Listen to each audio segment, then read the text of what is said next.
nos ancêtres priaient qui pouvait accéder au savoir.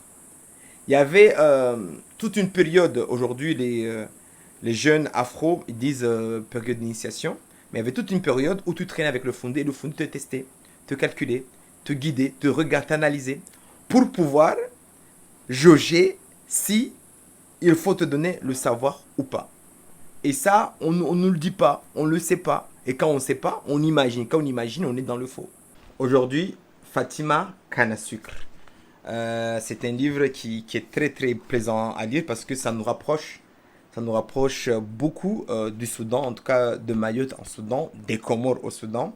On a beaucoup de similitudes culturelles voilà, qui sont intéressantes à découvrir et à voir et à comprendre que tous les gens qui sont venus demander asile en France à Mayotte parce voilà, ils fuient la guerre, ils fuient la misère chez eux, ce sont des personnes qu'on a les mêmes principes culturels, les mêmes principes religieux, ça c'est évident, mais c'est vraiment culturel. Et il y a beaucoup de choses ici qu'on va essayer de casser. Et pour comprendre que des livres comme ça, faut pas les mettre au mains des enfants parce que ça va amoindrir vos enfants. Donc on y va de suite. Dans les temps anciens, vivait une belle jeune fille qui s'appelait Fatma. Moi je savais pas que Fatma, ça s'écrivait avec un toué. T'as vu? En arabe, Fatima, c'est avec un T. Et moi, je savais pas. Moi, je pensais que c'était ma Fatima, mais avec un T. Non, non, non. Il y avait un Toué. Donc, première connaissance. Maintenant, vous le savez. On dit Fatma. Fatma. Tui. Bon, on enchaîne. Elle s'appelait Fatma, surnommée canne à sucre en raison de sa douceur.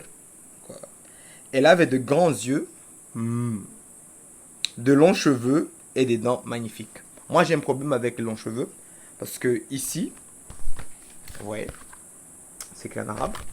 Ici, ça accentue l'idéal d'une femme noire avec des longs cheveux. À savoir que nous, notre essence veut que on ait. Je parle d'Afrique, je parle pas d'Inde, voilà. Je parle pas des métis, voilà. Je parle d'Afrique.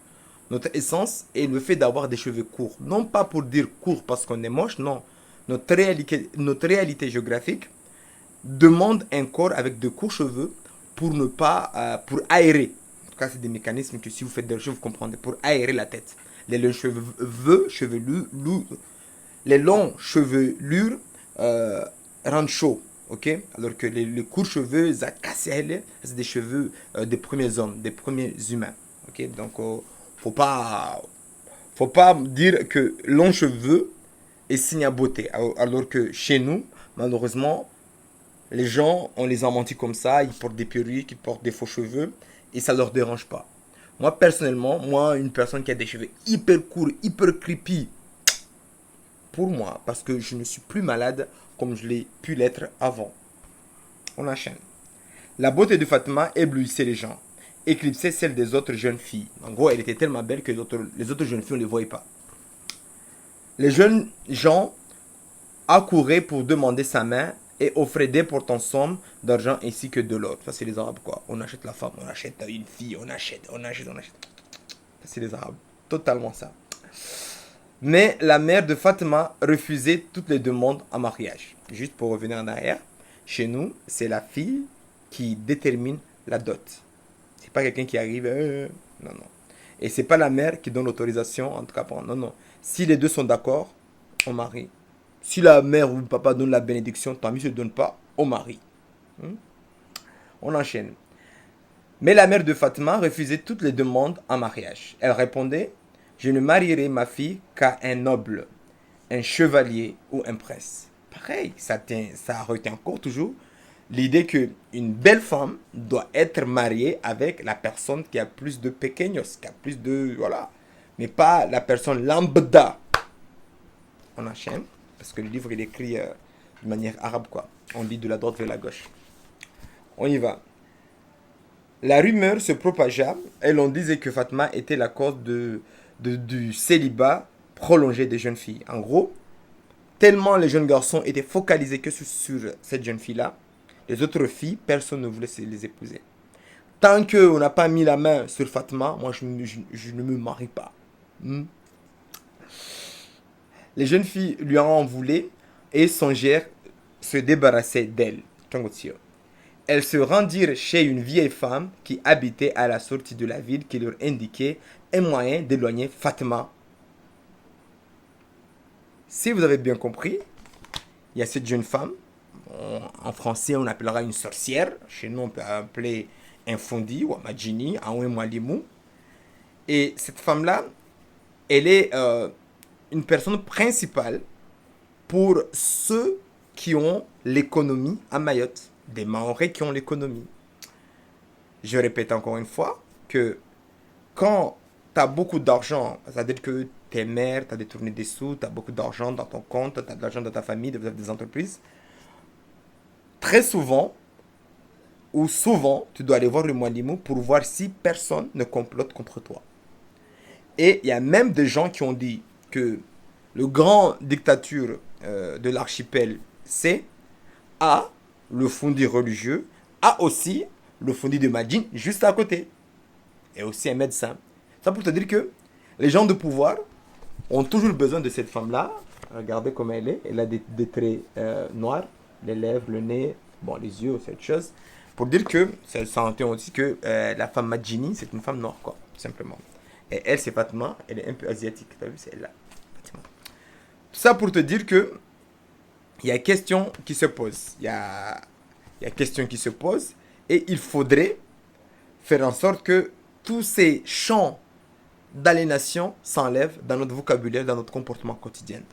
Donc, nous, à Kahani, on en avait une aussi. Et dans les années 90, on avait peur d'aller, même de passer à côté de chez lui, quoi. Même de passer dans son champ. On avait tellement peur de cette dame à Kahani. Oh là là, vous imaginez même pas, quoi. Souvent Oh non, il y avait aussi un monsieur, mais bon, je m'arrête là. Les jeunes filles lui donnèrent une somme d'argent pour le prix de sa complicité. Pour que, voilà, il fasse en sorte que Fatima dégage du village. La mère de Fatima, qui avait un fort instinct maternel, sentit qu'un danger rôdait autour de sa fille. L'histoire d'instinct, ça, majoritairement, les femmes mahoraises, comoriennes, bantoues, l'ont. Ils savent pressentir, prédire. Il y en a, ils le savent, mais ils le font. Les situations, les gens de confiance, quand ça ne va pas, quand ça va pas. Et ça, c'est pas anodin. On va pas dire ah c'est comme ça, ah c'est faux gna gna gna. Si vous avez fait des recherches sur la glande pinéale, surtout des mélanodermes, vous comprendrez le symbole de ce qu'il y a ici. Ok?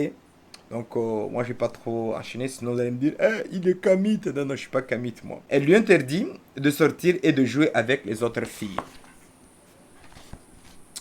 Un jour, la vieille femme, sournoise, rendit visite à la mère de Fatima en pleurnichant. Elle lui demanda, d'une voix triste, de l'accompagner pour l'aider à rechercher son fils qui était absent depuis fort longtemps. Ça, vous connaissez que même les sorciers, quand ils viennent à la maison, on doit être hyper vigilant. Faut pas le laisser seul. Faut l'observer, ok? Pour ne pas qu'il laisse des gris-gris. Donc ça aussi, ça on connaît chez nous, quoi. C'est des choses qu'on connaît localement ici. Donc voilà. La mère de Fatima eut pitié d'elle. Après s'être assurée que sa fille Fatima ne manquait de rien pendant son absence, elle recommanda à celle-ci de ne pas quitter la maison. Donc la mère de Fatima dit, ma fille, tu quittes pas la maison, tu quittes pas, tu quittes pas. La vieille la conduisit dans un pays lointain afin de laisser le temps aux jeunes filles d'exécuter leur plan. Donc Funda Majini, elle a pris la femme, la mère de Fatima, et ils sont partis dans un autre village très loin. Comme ça, les autres jeunes filles puissent comploter derrière la promesse de la maman tranquillement. On enchaîne, après on va s'arrêter là. Fatima rejoignit ses amis pour jouer, débordant de joie et d'entrain. Fatima aimait écouter des contes et des histoires qui se racontaient les jeunes filles. À la tombée de la nuit, les jeunes filles se retrouvèrent sur une place proche de la maison de Fatima et se mirent à jouer sous le clair de lune. Donc ils sont sortis dehors pour jouer, pour tenter Fatima, quoi. En gros, c'est ça. Fatima rejoignit ses amis pour jouer, débordant de joie et d'entrain. Fatima aimait écouter les contes, les histoires qui se racontaient les jeunes filles. Une histoire, celle de la fille du château, le terrifiait. L'homme était d'une beauté indescriptible. Sa mère, qui craignait pour elle, lui avait interdit de sortir et de jouer avec ses amis. Une histoire dans l'histoire. Et ainsi, au fil du temps, à force de rester immobile, la fille du château s'est transformée en statue de pierre. Donc moi, je vais m'arrêter là. Mais vous voyez comment les groupes de jeunes filles ont appâté, ont raconté l'histoire de Fatma. En gros, c'est que si tu restes à la maison, tu ne sors pas, tu vas devenir en pierre et tu ne vas pas avoir de mari, tu ne vas pas avoir de vie. Du coup, vous avez deviné que Fatma, elle va sortir. Mais moi, je voulais en revenir un peu sur les contes. Très souvent, nous, en étant jeunes, on considérait que les contes qu'on entendait devaient rester comme tels, doivent pas changer. Et moi, j'ai appris récemment là, parce que j'ai fait une petite formation de conteur, les contes n'ont pas l'obligation, ne doivent surtout pas rester comme tels et racontés dans un livre ou autre chose. Les conteurs doivent toujours adapter. On doit garder l'essence, l'énergie principale, mais on peut aller chercher des couleurs de gauche à droite pour enrichir, pour donner une identité à notre conte. Et en ça, c'est quelque chose de très fort. C'est quelque chose de très intéressant à connaître, à comprendre quand on est conteur local. Conteur bantou, conteur maoré, conteur comorien. Et aussi, pour revenir, très souvent on dit, ah, c'est normal que le conte se modifie parce qu'on est dans une société d'oral. Moi, j'ai un problème sur le fait de dire société d'oral. Parce que quand on dit société d'oral, on omet, on enlève cette capacité de dire que nous, Africains, on sait écrire. Ou on a su écrire. Ou vraiment la réalité, c'est même pas où, ça c'est la vérité. Nous sommes les inventeurs de l'écriture. Nous avons mis la voix sur un bout de papier qu'on appelait à une époque papyrus. Et ça, on ne l'apprend pas à l'école. Et ça, on ne l'apprend pas.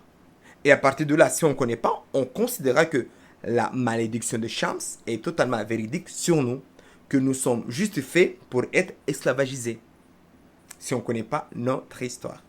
Du coup, pour dire que ceux qui disent que, assez regarde, les Blancs ont mis en avant l'écriture, et l'écriture, en tout cas les textes, permet à tout et chacun d'acquérir des connaissances, et ces connaissances-là peuvent être utilisées contre l'humanité, contre la création divine.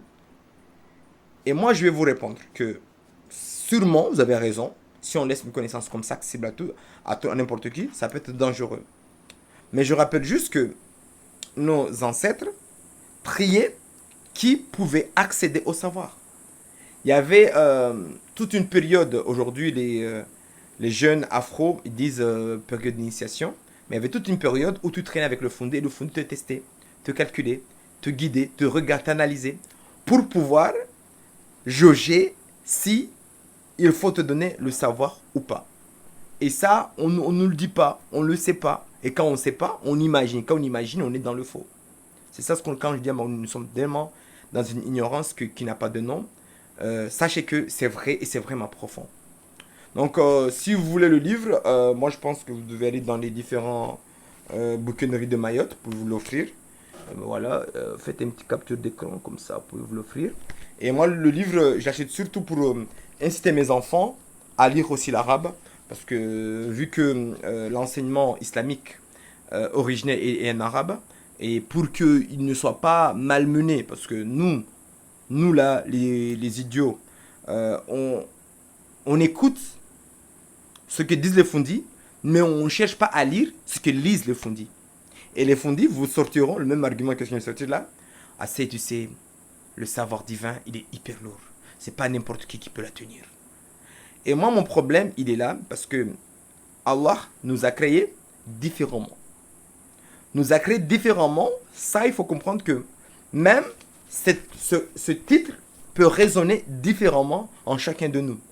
Si toi, tu vas écouter l'enseignement d'un Fundi, tu vas apprécier le verset ou la précepte coranique par rapport au Fundi, mais pas par rapport à toi. Et c'est pas pour rien que Dieu nous a créés d'une manière différente. Ça, il faut vraiment le comprendre. Il y a des raisons lourdes et intéressantes dedans. Il ne faut pas qu'on soit des moutons. Kwaheri.